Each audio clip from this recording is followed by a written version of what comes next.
she is, safe and sound, eh? Congratulations, Father.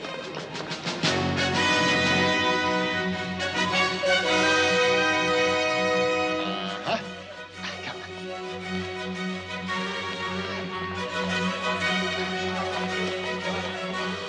on. A week late, but there she is.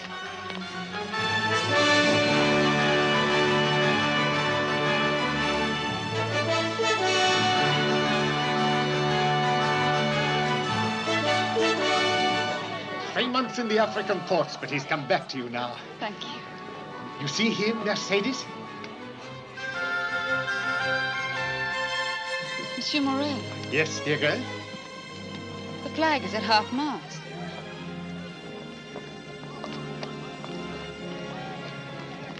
Fernand, what can it be?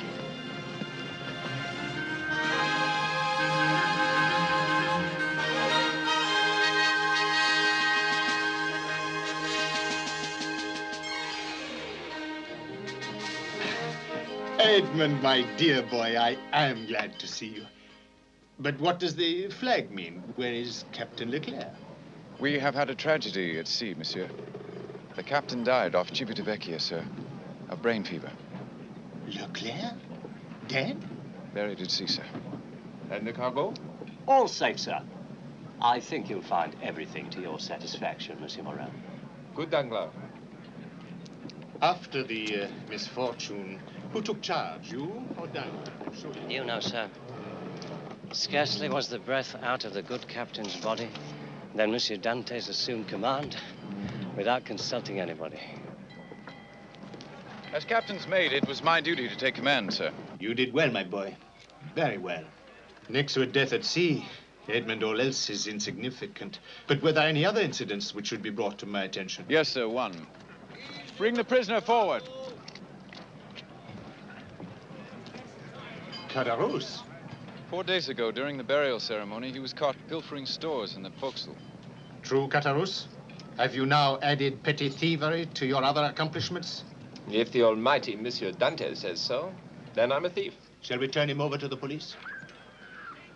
I wouldn't imprison any man used to the freedom of the sea, sir. But I'd not have him on my ship. Your ship, young man? I spoke... As acting captain, I know. And as such, what are your orders? You're free, Caderousse. But don't show your face to me again. You must stop being so generous to the world, Monsieur Dantes. God will get jealous. Father, Danglars tells me that on the way home the ship was in at Elba. Elba? Why Elba? My ships have no business at Elba. Captain's orders, sir. And the captain was the only man to go ashore. Why? Could it be that he had some business with Napoleon? He didn't tell me the purpose of his visit to the island, sir. Strange. Very strange. Did he leave any papers behind? A will, a testament? On his deathbed, sir, he gave me this. There's no address on it. He told me where to deliver it, sir. I have his full instructions. Well, the matter will take care of itself. Hmm? Aha. Well, we must talk to you no longer. Go, my boy. A far more important personage than old Morel is waiting for you. Go. Mercedes!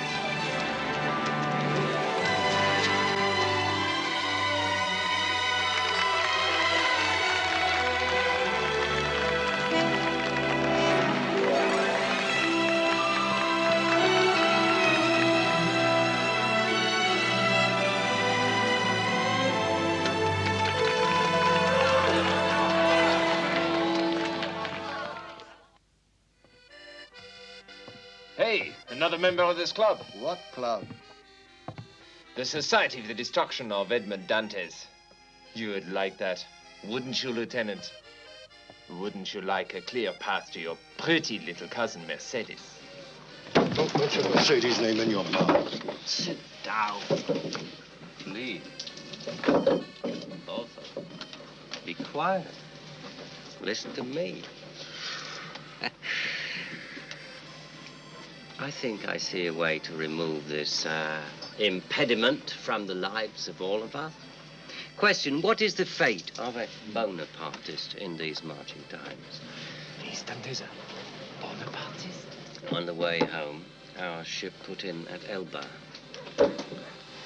where the captain went ashore. 2 days later, before he died, he handed Dantes an envelope. So? So use your imagination. I'm suggesting that Captain Leclerc went ashore to consort with Napoleon Bonaparte himself. I'm suggesting that envelope contained secret orders. I'm proposing that we take advantage of the possibilities in this situation. Waiter! Pen, paper, ink! A moment, monsieur, please. Just a moment. Edmund? Yes, Father. I am an old man without manners, but I must ask Mercedes a question. What is it? That young lieutenant, your cousin, Fernand Mondego, I am told he loves you too. Fernand Mondego is loved and lost. The way of the world, Father. Fernand is a fiery young man, a Spaniard. I do not want him coming at you one dark night with that long knife. My blade is a match for any Spaniard knife. But... Father, this is no time for bad thoughts. We have good news for you tonight. Yes, tell him now. No, Mondego, I think you'd better write it. Mine is too fine a hand. This requires something a little rougher. Address it, the prosecutor, the port of Marseille. The prosecutor? The prosecutor. Begin as follows. Monsieur. A captain? Yes, I've been made captain. With 100 gold sovereigns paid per voyage and a share in the profits. My boy, my boy. Tell him the rest, Edward. Father, with the first money I touch, I mean you to have a house of your own. With a garden to plant your larkspur, your roses, your flowering vines.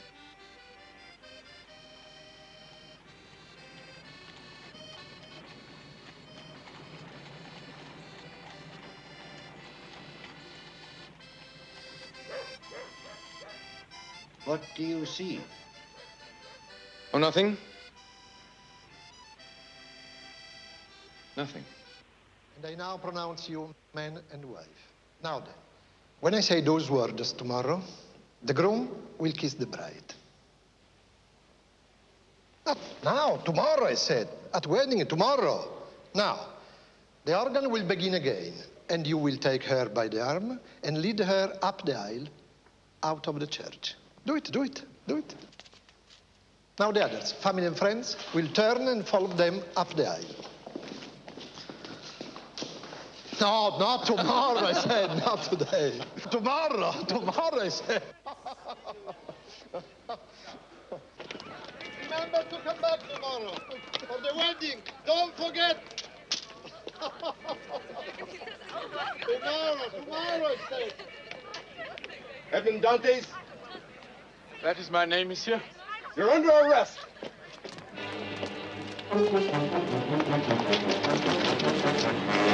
What's the meaning of this? What is my offense? Edmund!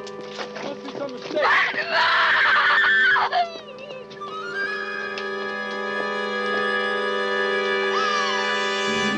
Oh, Fernand, what is happening? You got it. Take your hands off her! Don't touch her!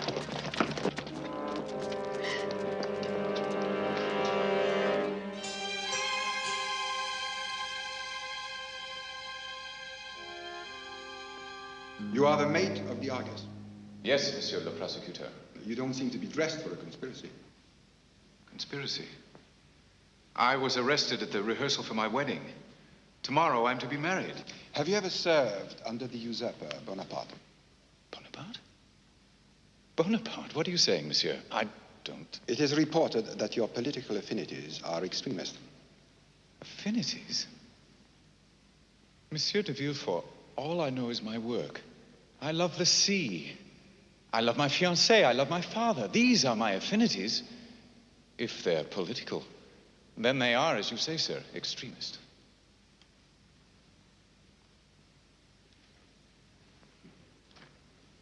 I believe that. Do you recognize this writing? No, sir. Are you sure?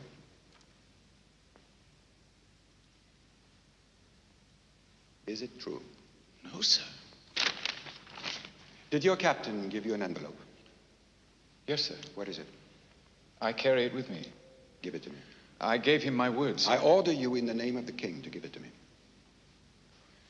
In the name of the king.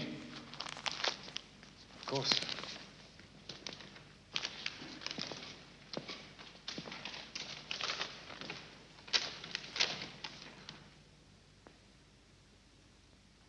What does it say, monsieur?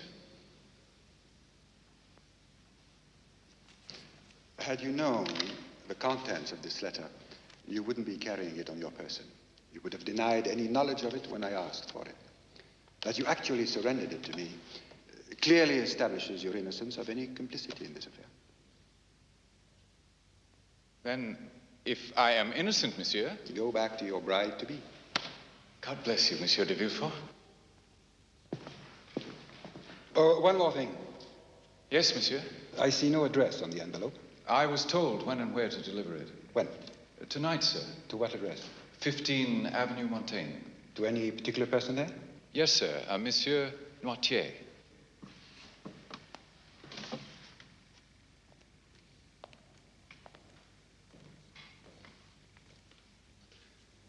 Say the name once more. Francois de Noirtier. Is that all, monsieur? May I go? No. A few more questions. Do you know this person, this Noirtier? Oh, no, sir. Have you spoken his name to anyone? To no one but you, sir. Good. I'm sorry to tell you this, but I cannot dismiss you right now. Why not, monsieur? Yours is a political arrest. I must detain you overnight. That is the law, unfortunately. You will be dismissed in the morning. I guarantee it. You see, the principal charge against you is this letter. Without the letter, there is no evidence against you whatsoever. Monsieur de Villefort, you are a good man. Now, listen carefully. Should anyone interrogate you, you don't speak a word about this letter. No, sir, I will not. And you have never heard the name of Noirtier? Never. Splendid. You will be taken to the Palais de Justice just for the night, so don't worry. It is only a formality. Take it.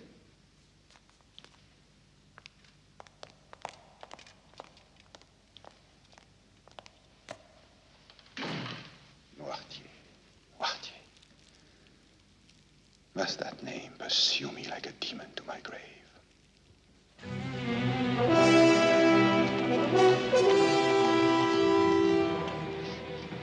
Pardon, monsieur. This is not the way to the Palais de Justice. Monsieur, in the name of mercy, where are you taking me? I'll give you, in the name of mercy, good advice. Close your mouth. But Monsieur de Villefort told me we were to go to the Palais Young de man, Justice. always follow good advice.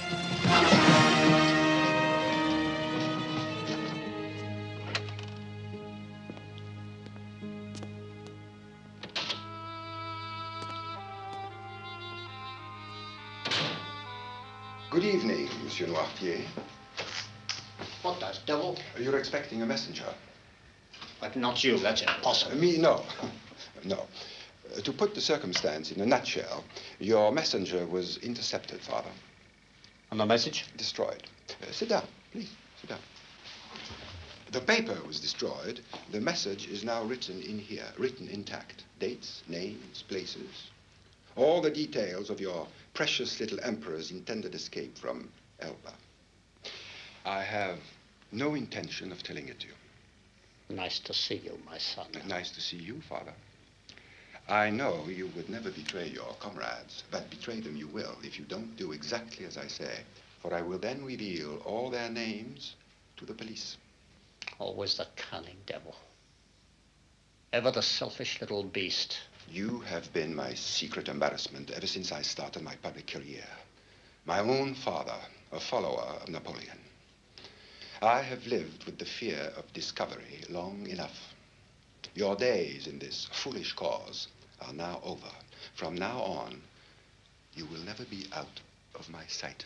Indeed, you come with me to Paris tonight. To Paris? Yes, it seems I have news for His Majesty's government. Don't worry. I will give no names involved in the escape. Only The facts. They should be enough, I think, to astonish the bureaucracy of Paris and bring me to the attention of the king himself. You will soon be the father of an important man. Doesn't that please you? It should.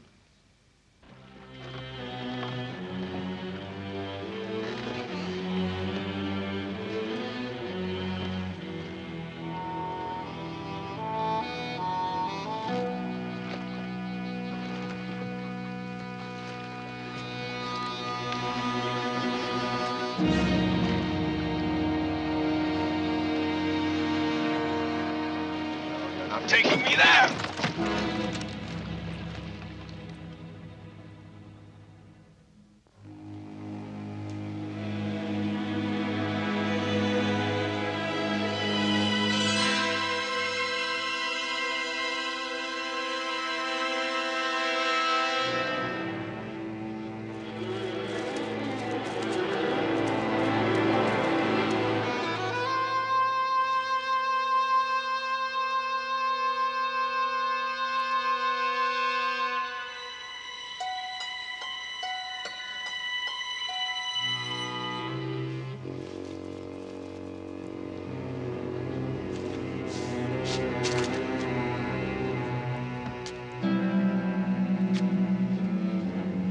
Help! Help! Keep quiet! Where am I? Tell me where I am. My friend, you are now in residence at the Chateau d'If. There's been a mistake. I was ordered to the Palais de Justice. It was Monsieur de Villefort's order. Send for Monsieur de Villefort. Would you like me to send for the king as well? Or the queen? Listen to me. Come back. Monsieur de Villefort is my friend. He will be very angry. Come back. At least take a letter to my wife.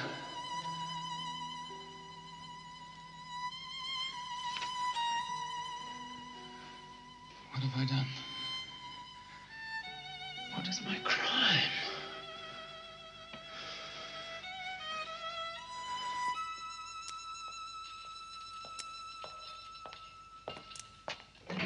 Breakfast!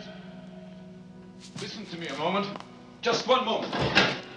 Tell me, how can I arrange to see the warden? Someday. Someday? But I'm to be released today. Today. Monsieur de Villefort's orders. And who's Monsieur de Villefort?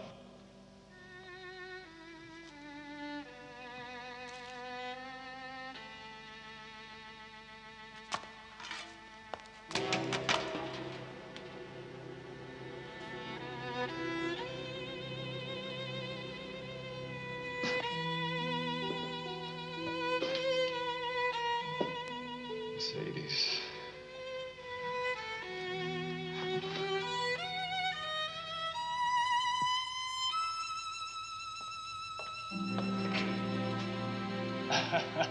Hungry yet, monsieur?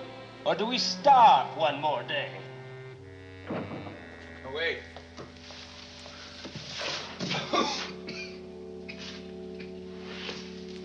Wait!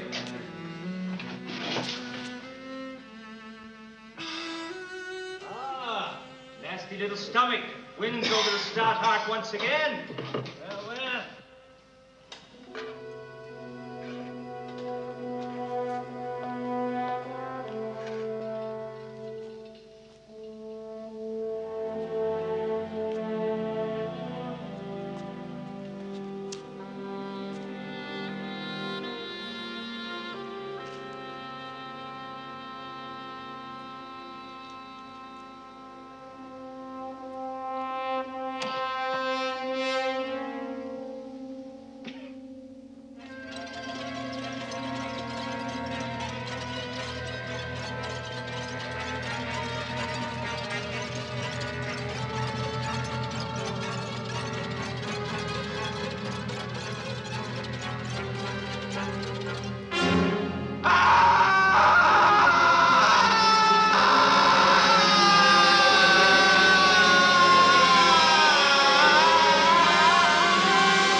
you a prisoner? Can you hear me?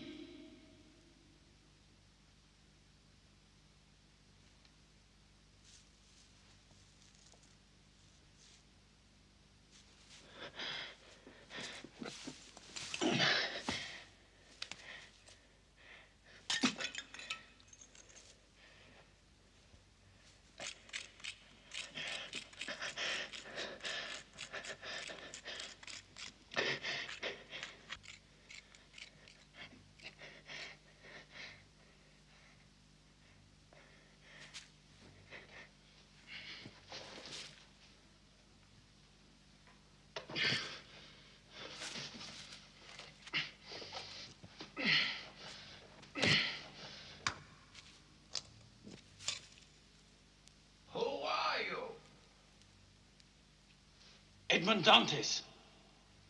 Why are you here? They said I was a Bonapartist. How long have you been here? I don't know. I was imprisoned on the 28th of February, 1815. 10 years. How long have you been here? I will push the stone from this side.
I am the Abbe Faria, born in Italy, raised a priest in Italy.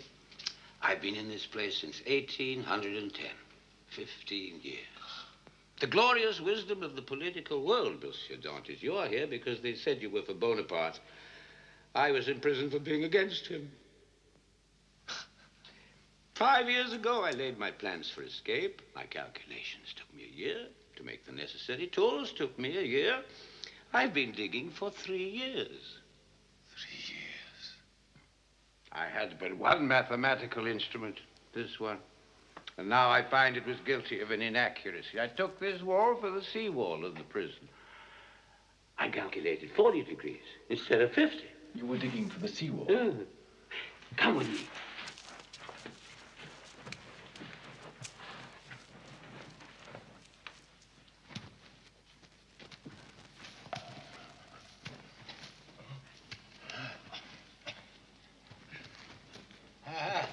My mallet. Chisel. Where did you get them? I made them.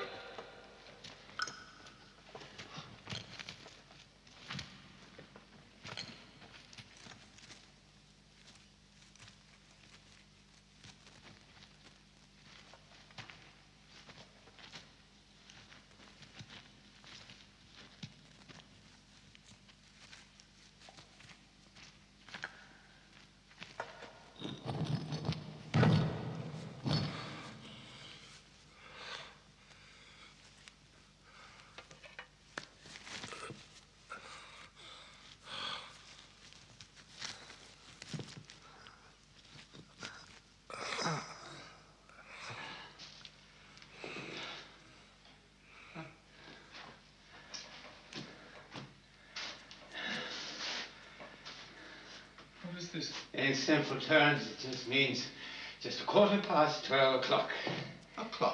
A clock, calendar, astronomical chart. Here, I have something to show you.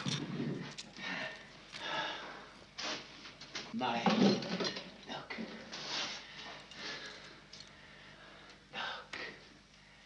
My needle made from a fishbone. Like my chisel made from one of the iron clamps of my bedstead. Like my pincers. And my knife. And my lamp. A lamp needs oil? Which I make from the suet of the meat they give us on holy days. How do you light your lamp? Oh, I claim to have a skin disease. I sometimes ask for sulfur to relieve the pain, from which I replenish my match.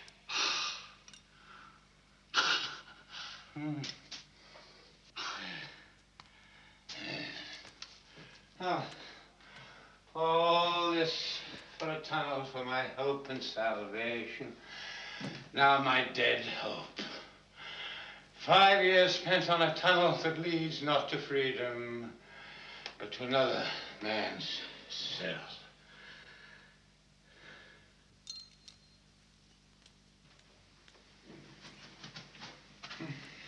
Abbe Faria, listen. Your tunnel runs in the same direction as the outer gallery. Yes. The seawall is here. I can just glimpse it from my window. Half your tunnel runs in the right direction. From the center point, we turn. You call it 50 degrees, I say 2 points more, north by northeast, and dig to the seawall about 100 meters.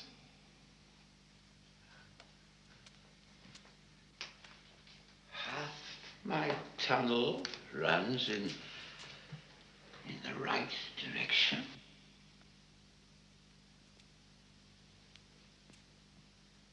How long will it take? 2 of us, 4 years.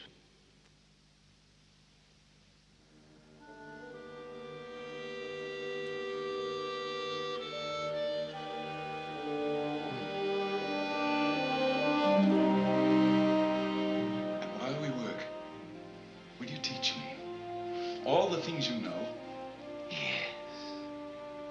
Mathematics, theology, philosophy, living languages and dead languages, the history of the world. I give thanks to heaven. I'll be able to teach once more.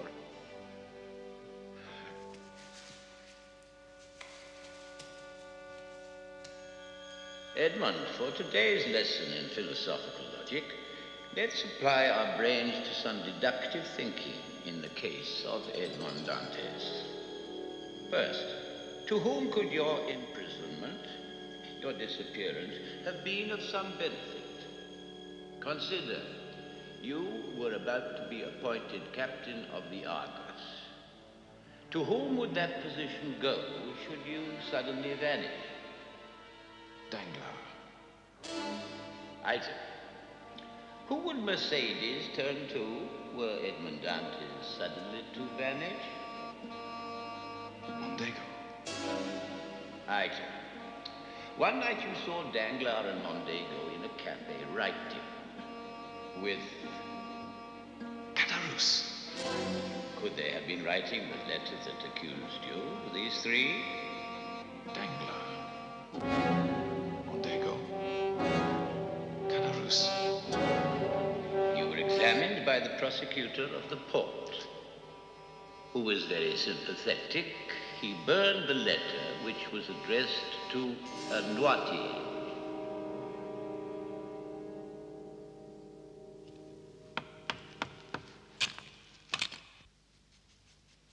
Noirtier. I knew a person of that name at the court of the Queen of Etruria, an ardent disciple of Napoleon. Edmund, what was your prosecutor called? De Villefort. Ha! What have I Monte? You have unlocked the whole mystery. My friend at the court of Etruria, the most ardent Bonapartist I've ever known. His name was Noirtier de Villefort. His brother? No, my age. His father? I presume so. His own father, a Bonapartist? So, he destroys your letter. And me. And you.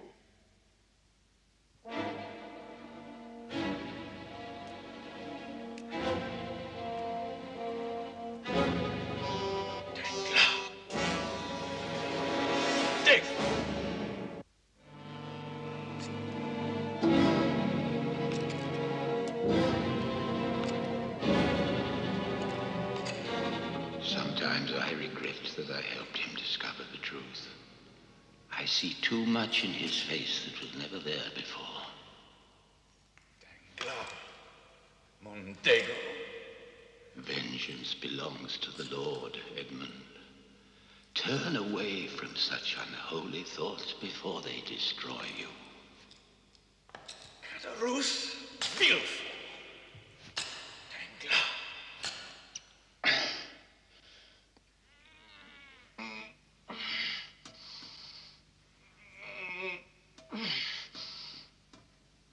Edmund!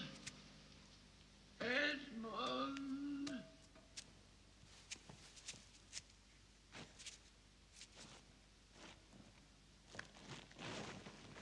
Dear God, what is it? Edmund. I'm ill.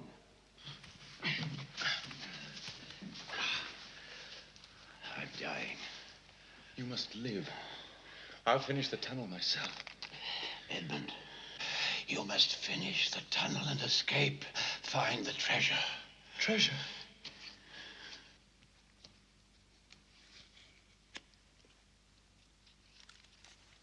What's this? A map. Of the island of Monte Cristo. This is the lost map of Cesare's father, with whose death in 1498 vanished one of the great treasures of the world. This fortune has been buried on Monte Cristo for 3.5 centuries. Oh, Edmund, I wanted us to find this treasure together. Now it is for you to find alone. Do great charitable deeds with it. Spend this fortune which God has been hoarding for you in good and holy ways. Edmund, you must escape and find the treasure. My profession forbade me to marry, so you are my son, the child of my captivity. Make thy works of goodness a memorial to me. What is such treasure to me?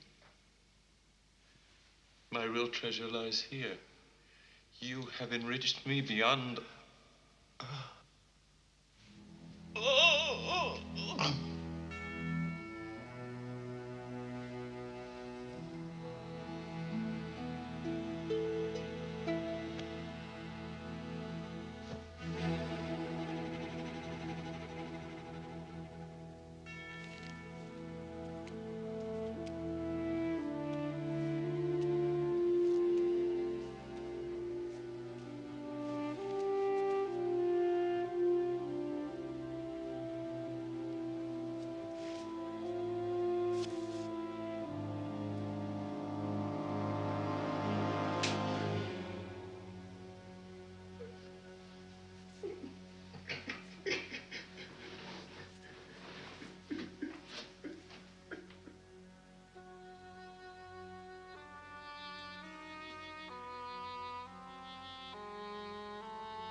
you'll get the sack.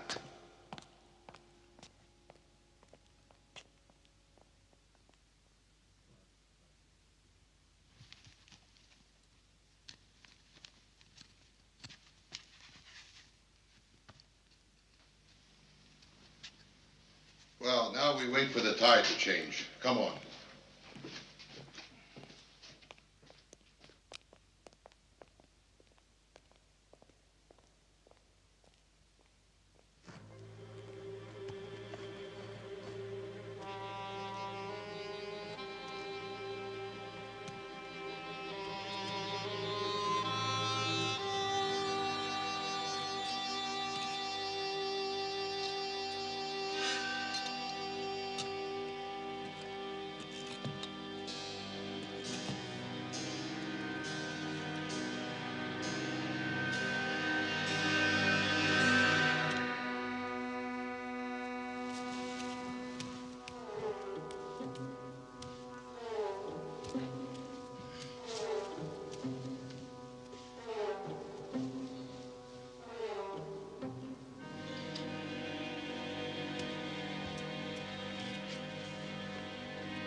He's heavy.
He's half dead. No, he's half alive. Wake up, old man. How do you know that he's old? Look at him.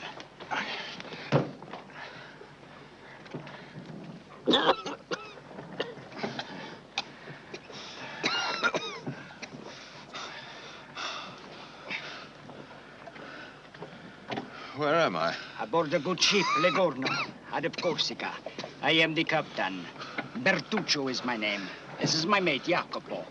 Now, who are you? Eh? What is your name?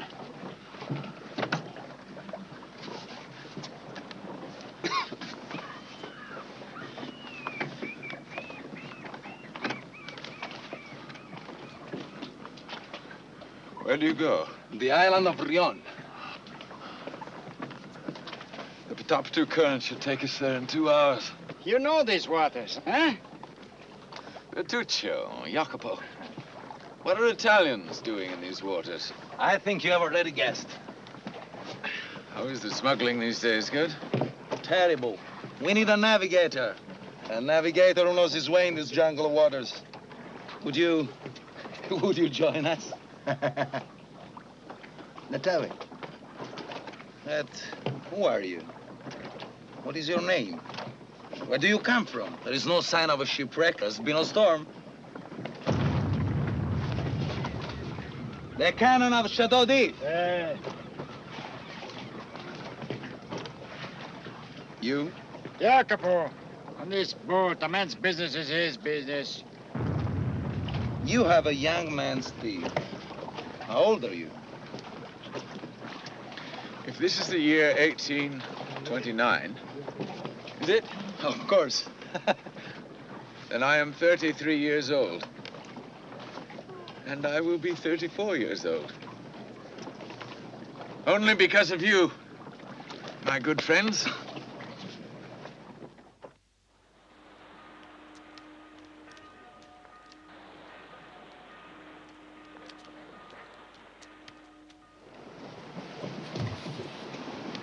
The priest is there. Well? Mercedes is married.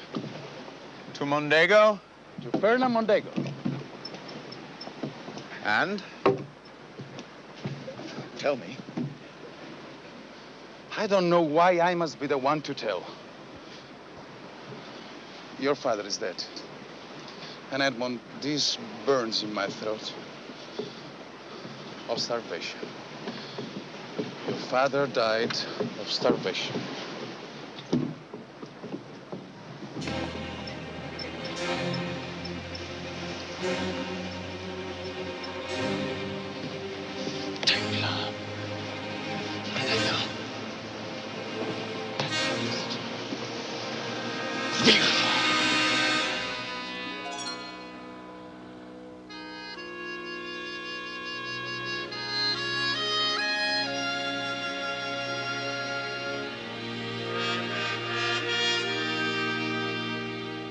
God had delivered me into the hands of two smugglers who breathed life back into me, befriended me on faith alone, asking no questions, until the day I was strong enough to fulfill my promise to the Abbé Faria.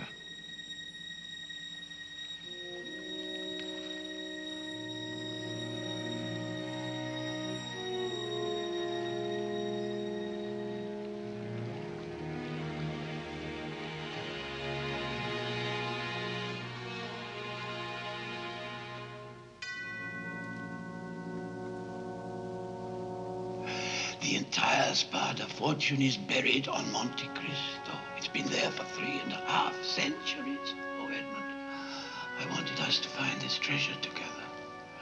Now it is for you to find alone. Do great charitable deeds with it. Spend this fortune which God has been hoarding for you in good and holy ways.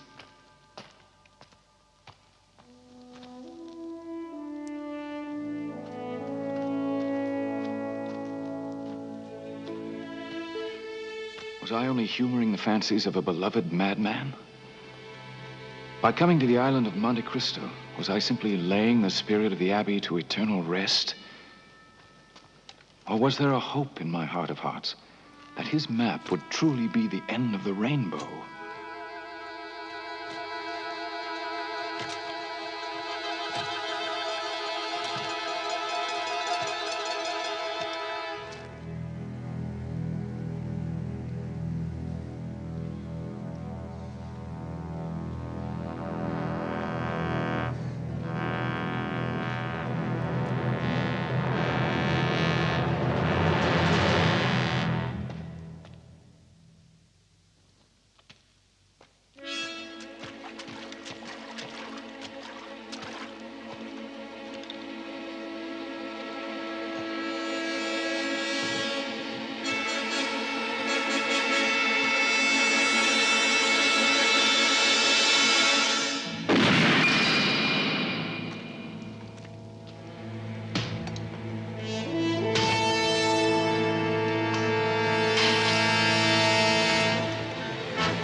Abbe Faria.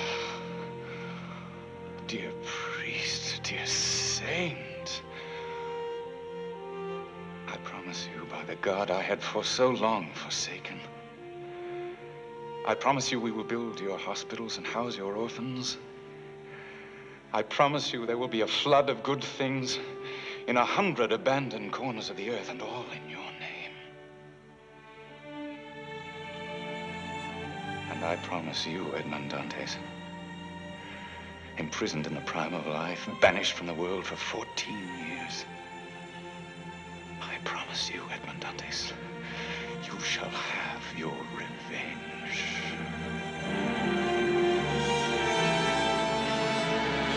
Jacopo! Petruccio! The world is mine!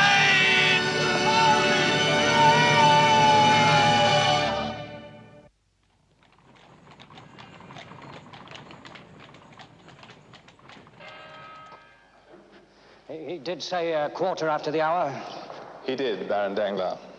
Such panache! He takes the most splendid cast in the whole of the landscape of France. Such abandon he spends. Oh, my word, how the man spends. Such mystery. All these rumors of a harem on the top of his castle. These whispers of a fleet of pirate ships prowling the Mediterranean. How did he contact the bank? I was approached by his equerry, sir. A rough-looking fellow with a terrible scar. Yes, typical. An equerry with a scar. He has all the trappings of the exotic. Mystery clings to him like scandal. What an aura of legend is spread around Europe in the last 5 years. His own intelligence network, tentacles around the world. A whole army of agents ceaselessly questing for what? Huh? Nobody knows. And this pasha of mystery, this Maecenas from nowhere, is coming to see me. What time is my appointment with the prosecutor? Not until 11, monsieur. What is it? The Count of Monte Cristo. Well, show him in.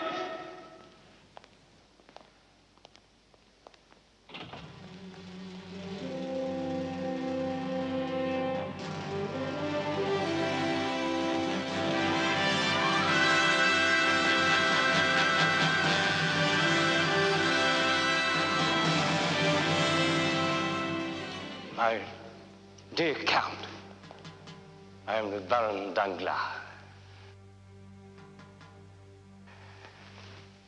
Sit down, do sit down, Monsieur le Comte.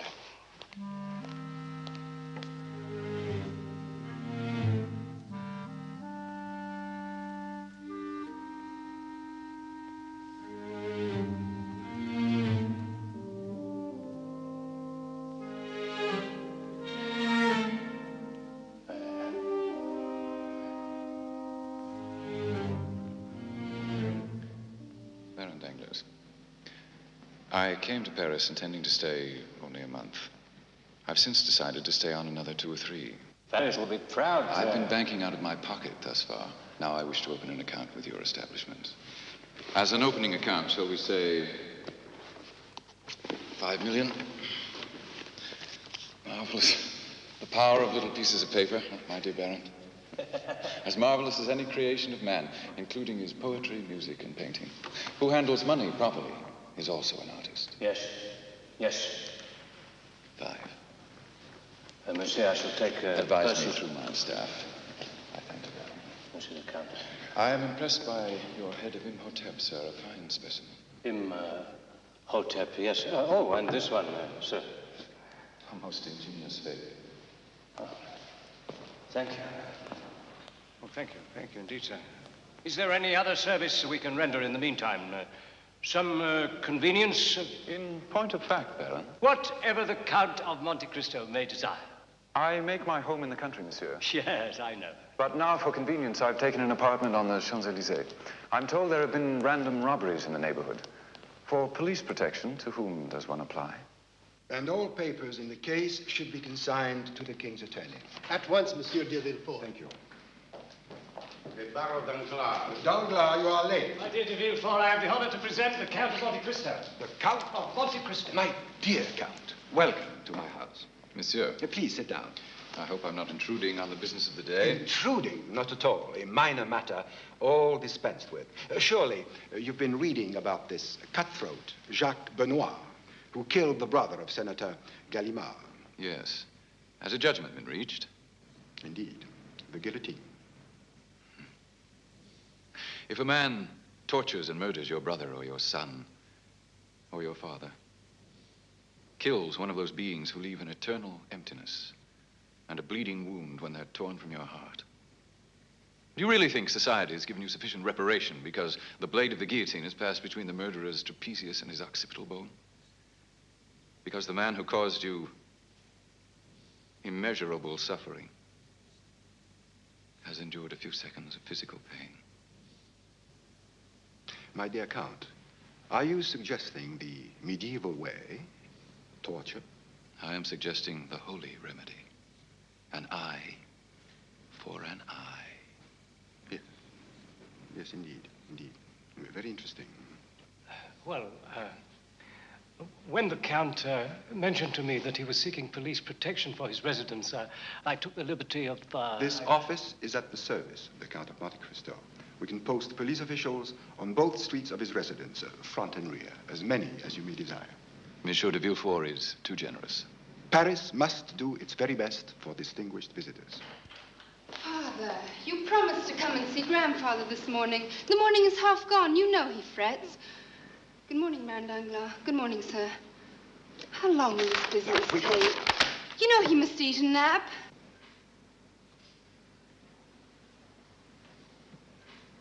Since when do you have such visitors, Father? This gentleman doesn't look like a criminal or a lawyer. I'm afraid my daughter is outspoken to a fault and slightly ill-mannered. Please forgive her. Father.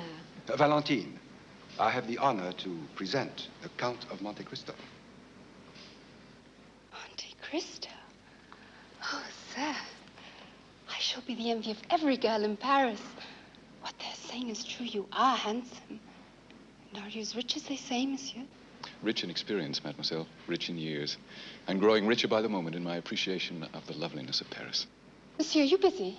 Am I? Do me the greatest of favors. Will you come to meet my grandfather? Valentine, will you stop this nonsense? You would frighten his life for many days to come. Mademoiselle honors me. The Count of Monte Cristo. How extraordinary. But how did you manage to bring him here? As a matter of fact, it wasn't easy.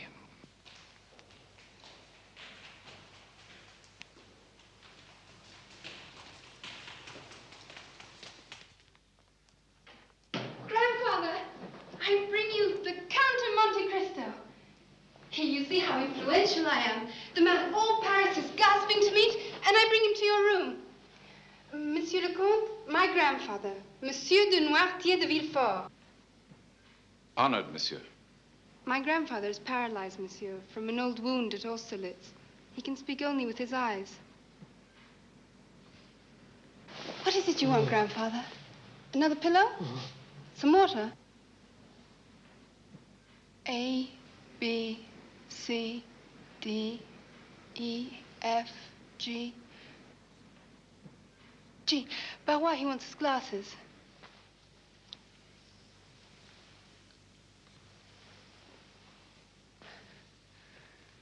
He's delighted to see you. Are you not, grandfather? What other language do we need?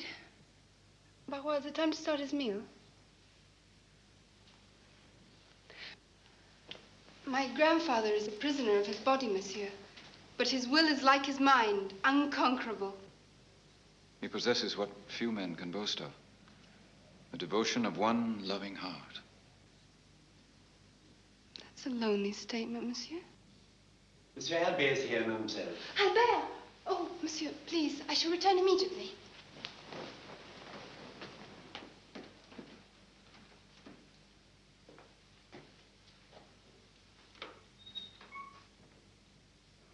You must excuse me, sir, if I seem to stare. It doesn't often happen that a man may gaze upon the one great nemesis of his life. Don't strain for explanations, monsieur. It is now my turn to leave you with a mystery. Until the day I explain myself to your son.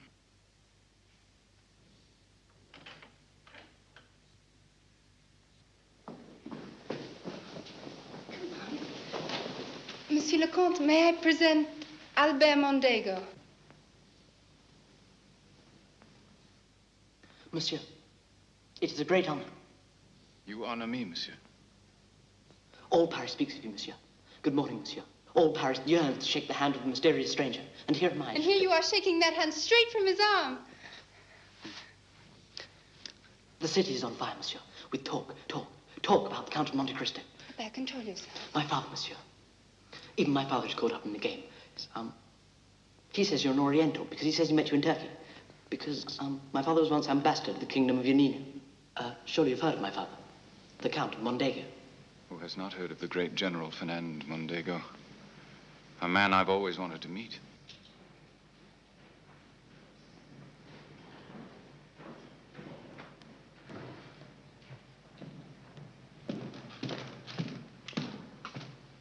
My dear Count, I'm the father of Albert. General.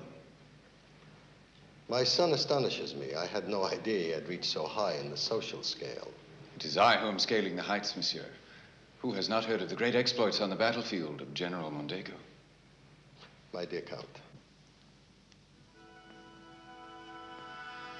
Monsieur le Comte, may I present my mother, the Countess of Mondego? Ah, monsieur. My son is still a child who plays childish games. He tells me we have a visitor and he refuses to give me his name. He says I shall be delightfully surprised. We've not met before, have we, monsieur?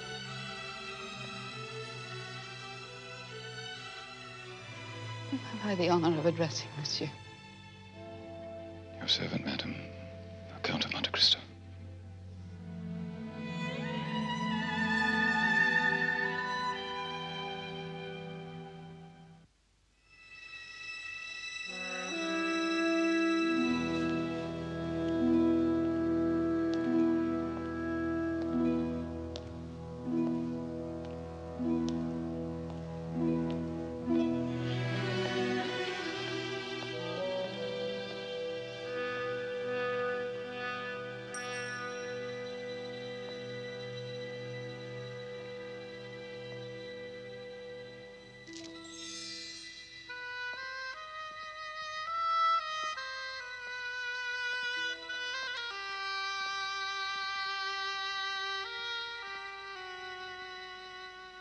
You saw her? She knew you? She thinks she knows me, but she refuses to believe what she thinks. And when she does believe it? It will be too late, Princess. We shall move like the sword of the Lord with a terrible swiftness. You love her still? No. She cannot influence you. She cannot dissuade you. Answer me, please. No power in heaven or earth could dissuade me. No angel, no demon could keep me from my revenge. Good, my lord, good. Remember, your revenge is my revenge. Ali, the Mondego papers. You four? We have only to hear from the doctor. Danglars. We have all the documents, Master. Good. The public sees Villefort as the loving father, devoted son, the faithful watchdog of the law. Danglars is the financial wizard, advisor to great fortunes, the lion who guards the nation's wealth. Mondego is the great war hero, favorite of the boulevards, affectionately called the Peacock for his many decorations. Well, we know Villefort is a wolf, Danglars a pig, Mondego a hyena, and we're finally ready to go hunting.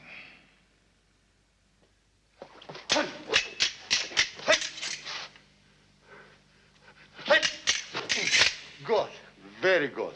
The wrist, the wrist. Hey, hey,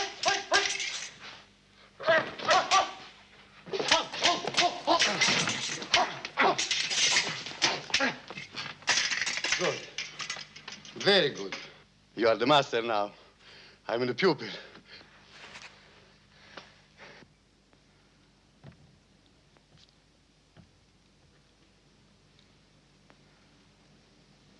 Put it back. We've had a devil of a time finding you. People usually do. 6 years ago, you were sentenced to the galleys. The charge was smuggling. Escaped from the galleys, caught. Sentenced to life in the galleys. You escaped again. Read on. I find myself fascinating. You've been a thief, smuggler, embezzler, possibly an assassin, during the course of which you've learned to speak fluent Italian. Perfetto, signore. From now on, you are Andrea, the Count of Cavalcanti. Am I? You are the son of Major Bartolomeo di Cavalcanti, a descendant of the Cavalcanti whose names are inscribed in the Golden Book of Florence. You are very rich. Good. I spend a lot of money, of course. Of course. You will take apartments which I have selected for you on the Faubourg. You will have 3 servants. You will purchase a carriage, go to Baltiste for it, the horses from Devedeux. You will pay court to a beautiful young girl. I wish you to do it expensively. For the next few weeks, when you're not with her, you will be seen everywhere with me. Ah, the Count accompanies the Count. Precisely. Now, what is your name? The Count of Cavalcanti.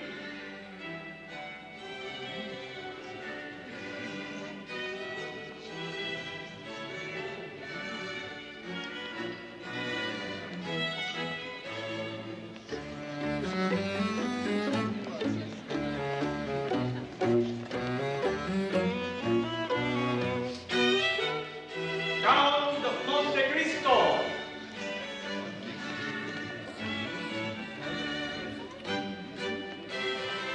So glad you could come. It's a pleasure to see you, dear Count. May I present my friend Il Conte di Cavalcanti, whom you were gracious enough to include in your invitation. Any friend of Monte Cristo, of course. May I present my daughter, Valentine? Mademoiselle. Monsieur le Comte.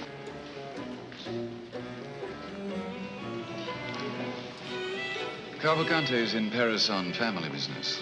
And he leaves his wife in Italy? He's unmarried. Oh.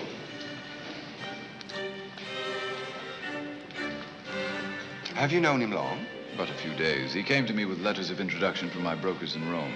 I know his family, of course. All Italy knows the Cavalcanti, who were rich when the Medici were peasant stock.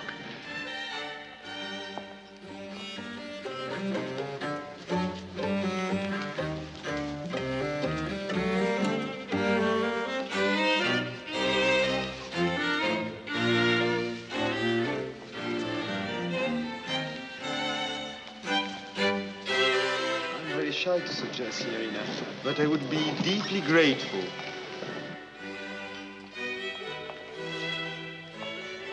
Let us hope her fiancé does not take exception. But my daughter has no fiancé. She's not engaged to Albert Mondego? Not at all, not at all. They're only friends.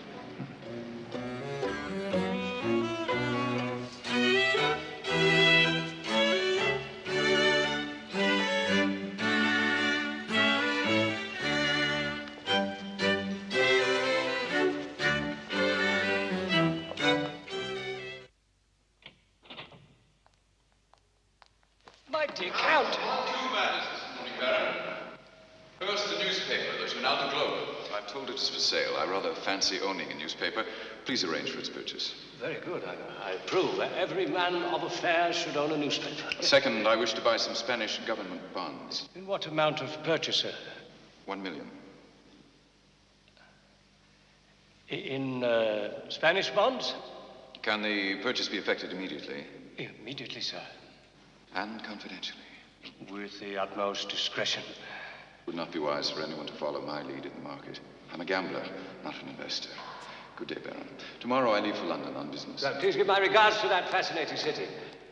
Though the English will never learn how to eat. There are places. As you and I know, my dear Baron. Money can buy anything. Anything. Girard! Girard! Make out an order for 1 million in Spanish bonds for the Count of Monte Cristo. Spanish? And for myself, 1 million, for my private account. Baron, Spanish bonds at this time. When Monte Cristo buys, I buy. Have you forgotten the result when we followed his lead the last time? Does he know that you... Contact our most important portfolio, sir. Inform Delidier and Beaufort that the House of Danglars recommends heavy investment in Spanish bonds. Well, do it! Now! The Count of Monte Cristo.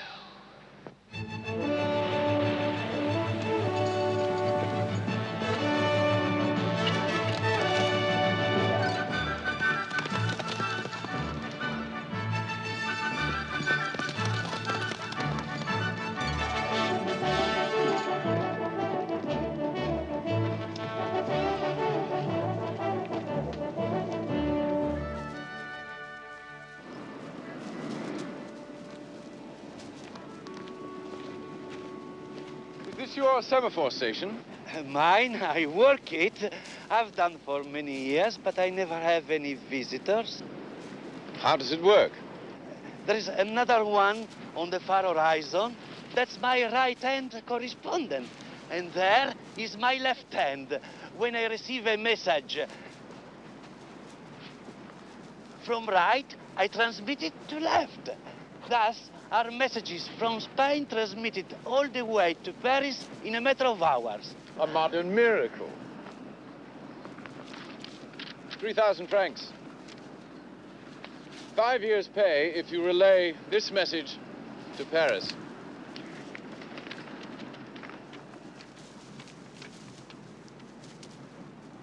But this is not official.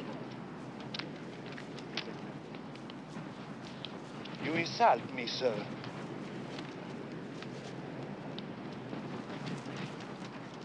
It is an insult.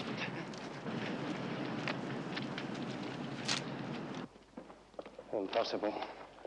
It is the official telegraph service, sir. King Don Carlos has invaded Spain through the Catalonian frontier. Civil war is in force. Civil war? What will happen to Spanish bonds? If I may suggest, sir... Yes, suggest! A quick sellout. The quicker the better. That's it. Yes. Sell every bond. Now! The moment the exchange opens, sir. My reputation, the reputation of my bank. I invest my clients' money in civil wars, in cataclysms. Shall I have a client left tomorrow? You have another suggestion, have you? Yes, make good all losses. Yes. From the bank's reserves. From your own. You're insane. I can place the order to sell now, monsieur.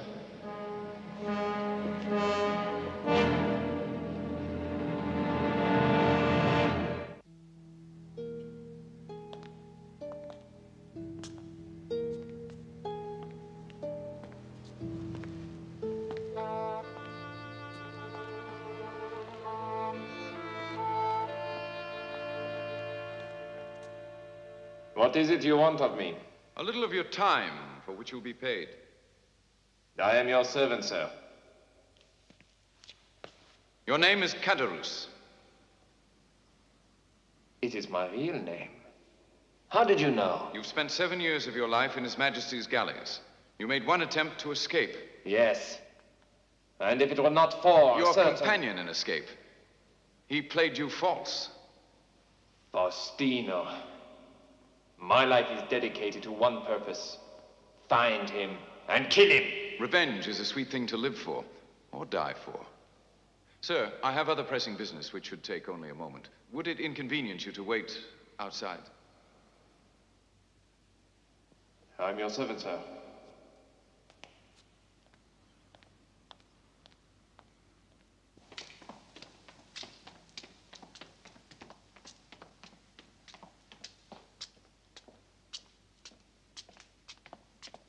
Monsieur? Monsieur?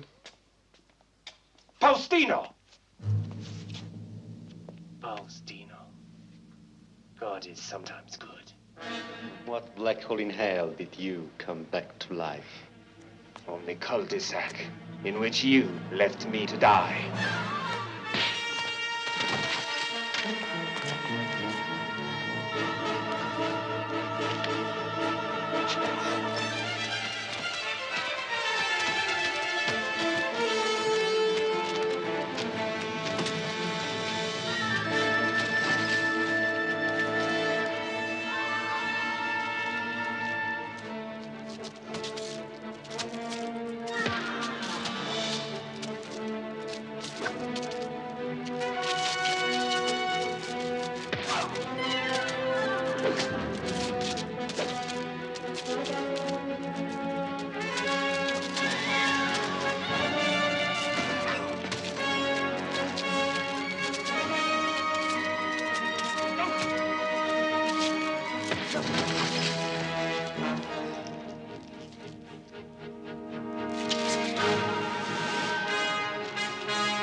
Did you see?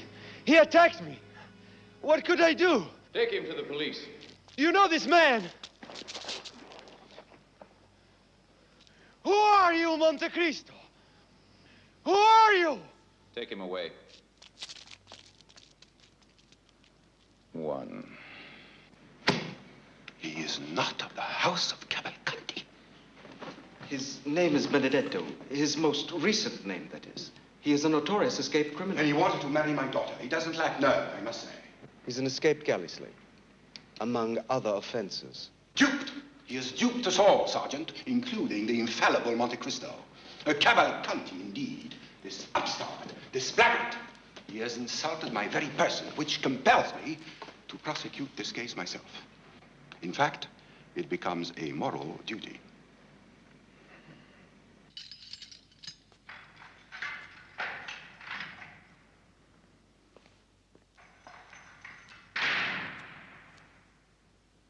Last rites, huh?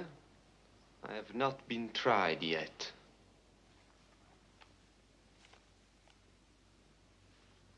Please go away. Andrea di Cavalcanti? Go away. Faustino. You? My blessed protector, will you protect me thus on the guillotine, huh? You will not be convicted if you do as I say. Memorize the first page entirely. Familiarize yourself with all the other documents. I will be in the courtroom. Keep your eyes on me. So this man, Andrea, Benedetto, Faustino, he assumes a new name for each fresh transgression. Is no simple rascal, no petty scoundrel. He is a serpent of subtlety. A giant of cunning. But now, this murderer has been caught in the act, with the weapon in his hand, gloating over the fallen body of his victim. So you can pass only one verdict on the disposition of this miserable creature. Death!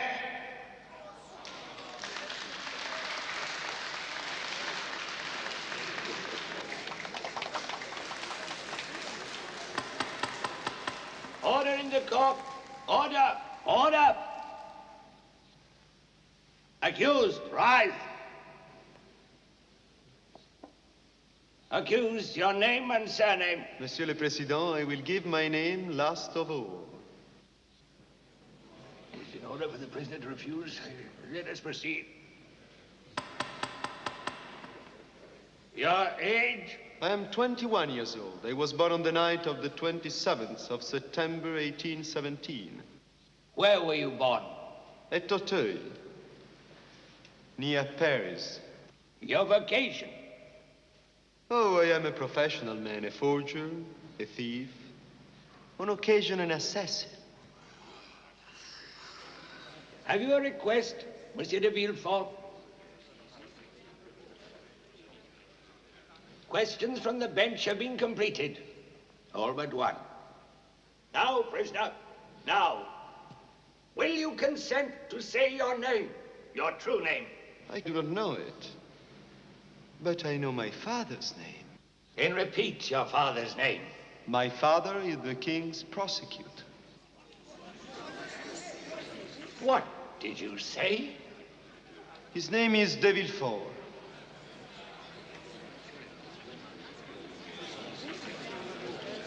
Order! Order! Silence, or I'll tear the court! Silence!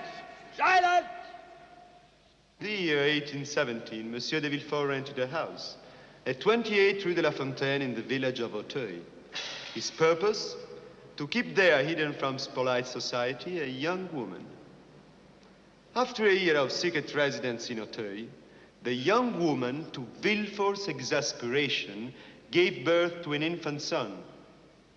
Hours after the birth, the mother died. That very night, Villefort took the son, wrapped it in a cloth, and buried it alive in the garden of the house. The burial, Monsieur le Président, was witnessed from an upper window of the house by a servant. It was he who disinterred the body. Discovering it was still alive, he forthwith carried me to a foundling home. At the age of 13, I ran away from the home and embarked upon that distinguished career which has finally brought me, Monsieur le Président, to this court.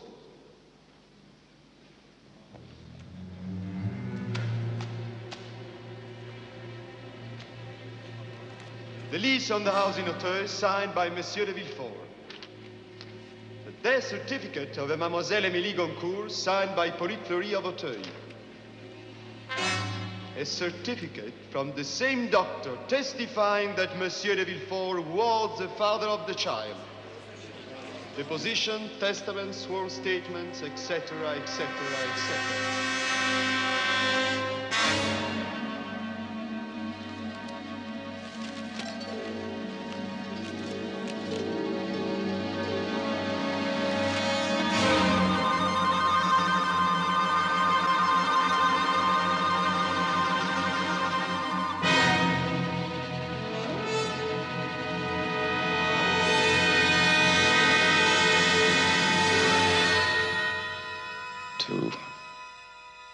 In this morning's paper. It might be advisable, sir.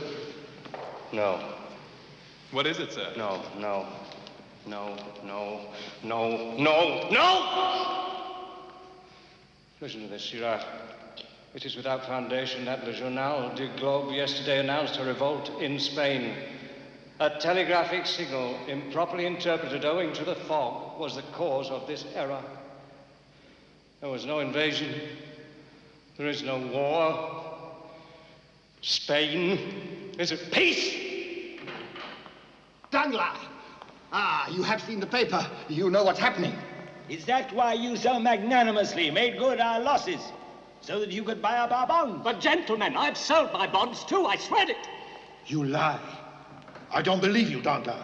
Danglars, do you know what you have cost me? You've read the paper, I presume? But gentlemen, you've lost nothing. I lose when I do not make. I want to know what this is all about. I've made good every penny. I demand to know. I will take the matter up with the Chamber. The Board of Governors. Confess, Danglars. Confess, you are a scoundrel. Be advised, Danglars. I am taking you to court. After me. I take him to court first. No, after me. On charges of false representation, mishandling of funds. Embezzlement. I begin by withdrawing my account from this bank. Yes, so will I, before the run begins. The run? If you can't trust the biggest banker in Paris, who can I shall go now at once. Indeed, come with me. No moment to lose. I only hope that we shall get there in time.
Three.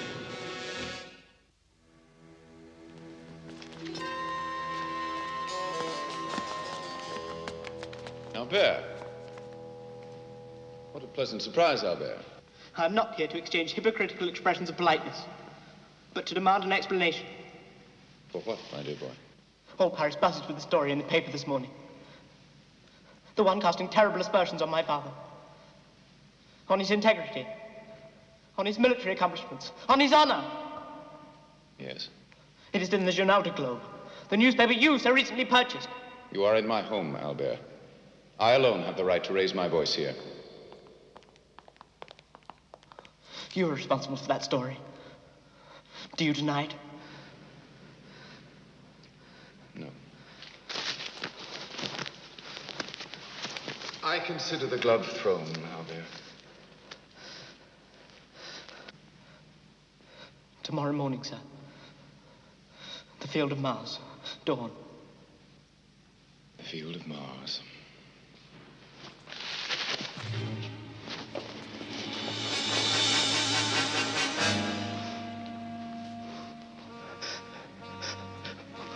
Why?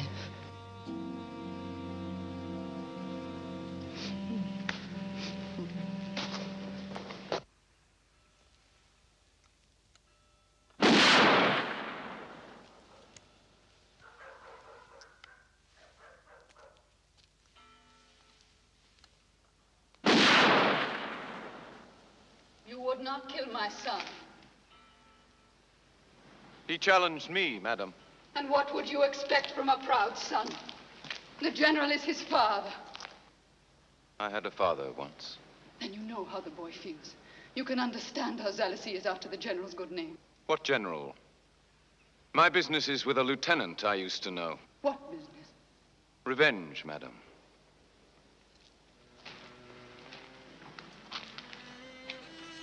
For what? For marrying the girl you loved. He does not deserve your vengeance. It was I. I was weak. I could bear my loneliness no longer. I married him because they told me you died in the Chateau d'If shortly after your arrest. But why was I in the Chateau d'If? Why was I arrested? I do not know. I presume you recognize the hand? How did you come by this? With bribery, madam. Believe. For 14 years, because of that letter, I lived in a dungeon of the Chateau d'If, so near to you. And I never knew that you'd married. Or that my father had died of hunger. Oh, I did not know. We had moved away. Ask me to forgive a man for stealing my love with a lover's deception. Very well, since you ask it, I forgive him that. Ask me to forgive him for stealing 14 years of my life. Very well, forgive him. But forgive him for destroying my father. Never, madam. Never. In my dreams, I have seen you dead. Thrown to the bottom of one of those pits where jailers throw their dead prisoners. And I wake from this incessant dream with a cry, shuddering and cold. Have you ever dreamed your father dead of hunger? Have you ever dreamed of the one you love giving her hand to a rival while you perish at the bottom of a pit? Worse. I have seen him I loved on the point of murdering my son. Oh, Edmund, please. What good has it done for me to mourn for you eternally in the secret recesses of my heart? When I thought you dead, I should have died too. But foolishly I went on living, and for nearly 20 years compared all men to you and found them wanting. Missing you has been a day after day, year after year torment to me. And in all this time, my one consolation has been my son, my innocent son who should have been ours. Our son, Edmund.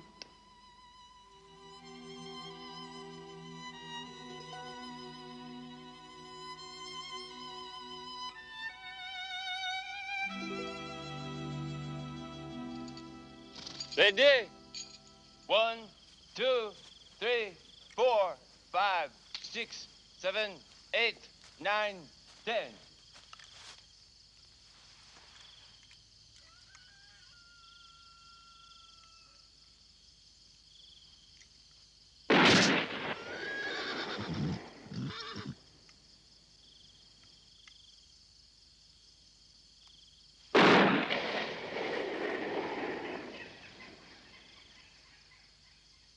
She told you.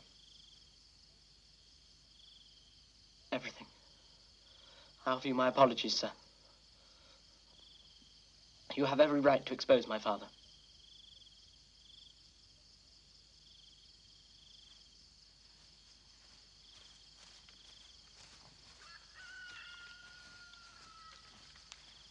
Providence again. I am the emissary of God. I've been spared to carry out his will. General Mondego, this special committee of the House of Deputies is well aware of your illustrious past. We salute with profound respect the decorations you bear as testament to your extraordinary military career. It is then a great disturbance to this committee to read the revelations in the newspaper, Le Journal du Globe.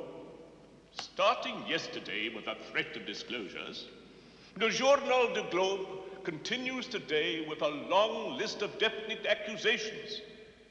It is written here, in the Greek war when you were French emissary to the court of Ali Pasha, that you betrayed him to the Turks.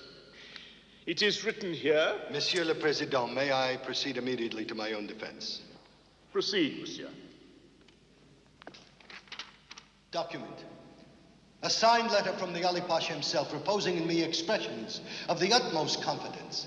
So complete was his faith in me that on his deathbed he resigned his wife and daughter to my care. His wife and daughter.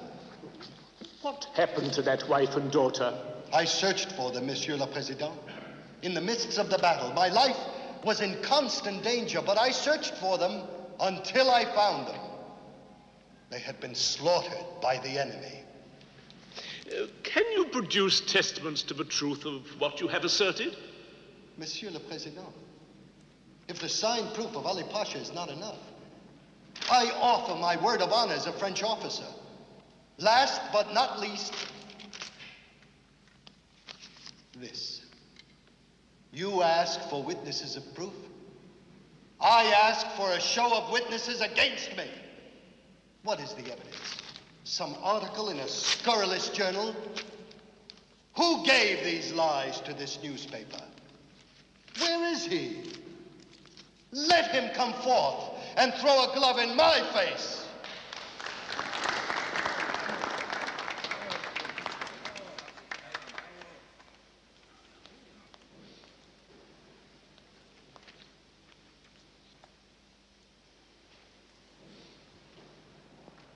Monsieur le Comte, your defense has a ring of validity. Your points well taken. You will therefore be gratified to learn the contents of this note I have just received, as follows. I was present at the death of Ali Pasha. I know what is become of the wife and the daughter. I claim the honor of being heard. Who wrote those words? The note is unsigned, sir, but the witness can be summoned on your approval. Only on your approval. Let him appear. Let him appear.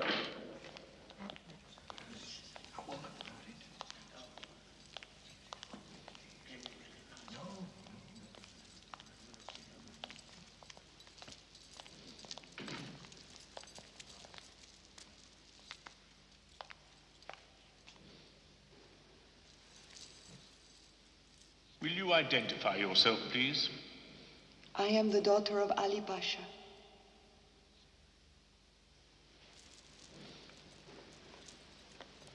In front of you, sir, is a register of my birth and my baptism. There is also in that packet a record of the sale of my person and that of my mother. The sale, you say? A French officer sold us into slavery for the sum of 40,000 francs. The name of that officer? Fernand Mondego. You were trusted by my noble father. You were loved by him as a son. He entrusted you with the safe conduct of his wife and daughter. But you're a liar, a traitor, an assassin. Assassin! It was your sword that killed my father.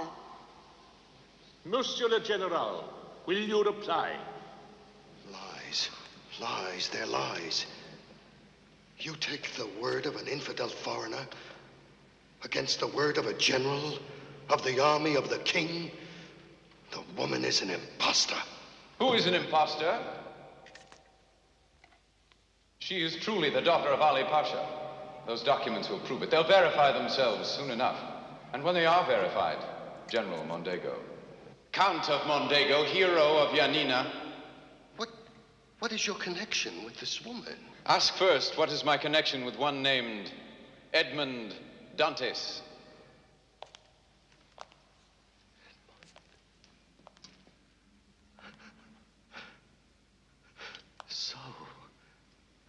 begins to break. Our sailor boy, back from the Isle of the Dead, huh? Insisting on his revenge and getting it, I begin to see, yes. Caderousse dead, Dangler dead, Villefort confined to an asylum. Is it my turn, Edmond? It is. You've done it exceedingly well, the way you expose us one by one, and then you strike. You ruin a man with exquisite finesse. But before you kick this dog to death, beware. He barks. Bites! Well, having ruined me, you now give me cause for revenge. I claim the right to send the dead back to the dead. Can you defend yourself, Edmund? Or do you stab only in the dark?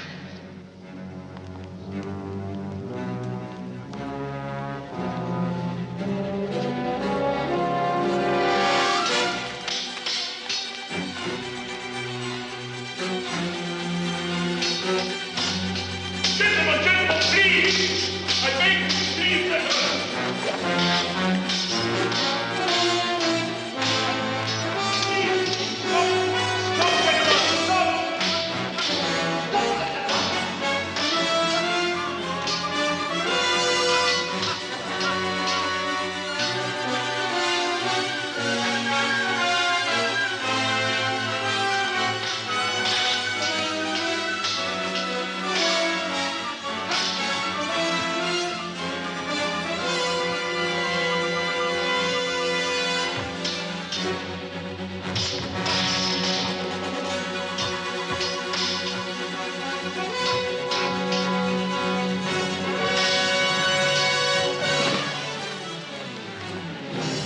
Don't say your prayers.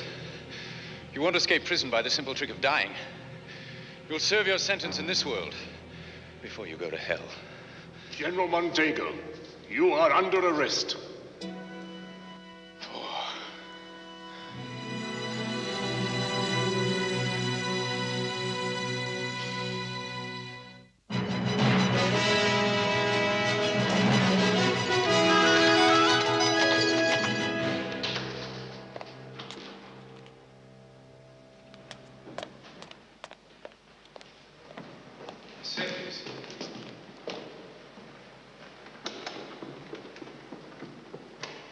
Mercedes!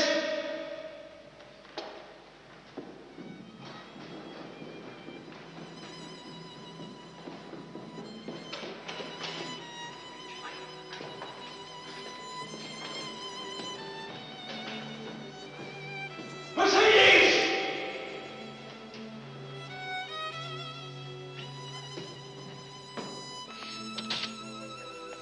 Why is the house empty? Where is the Countess Mondego? She has gone to Marseille. When? Yesterday.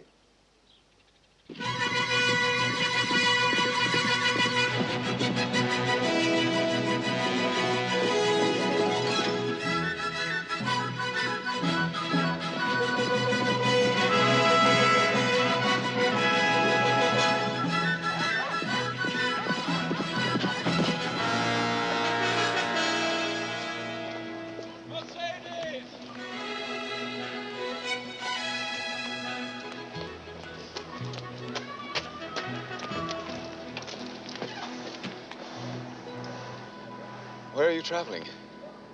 To Africa, to find my son and be near him. He's joined the army. Albert, a soldier? He wants to expiate his father's sins. Let me join you on your voyage. I can be of help to you both. My son would never permit that. Once you said he should have been our son. Should have been, yes. But he has a father, and he has his father's name. A name you so thoroughly destroyed. That was simple justice, madam. And believe me, it brought me no joy. But now my task's accomplished. I've no particular place in the world, no strong desire in life, but to make amends where I've hurt the innocent. Avenging angels may not ask forgiveness of their victims. I am no longer the instrument of God. I've been plunged back into nothingness. I'm searching for something lost. My soul, myself. For Edmond Dantes. You will never find him.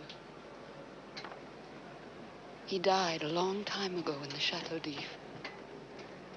And much of me is buried with him. But I celebrate the Count of Monte Cristo's return to the world of men. And I wish for him, from the depths of my heart, that he will find the peace for which he yearns. But never will he find that perfect love, which two young people lost. Irretrievably lost so many, many years ago. Bon voyage, Countess Mondego. Goodbye, Count.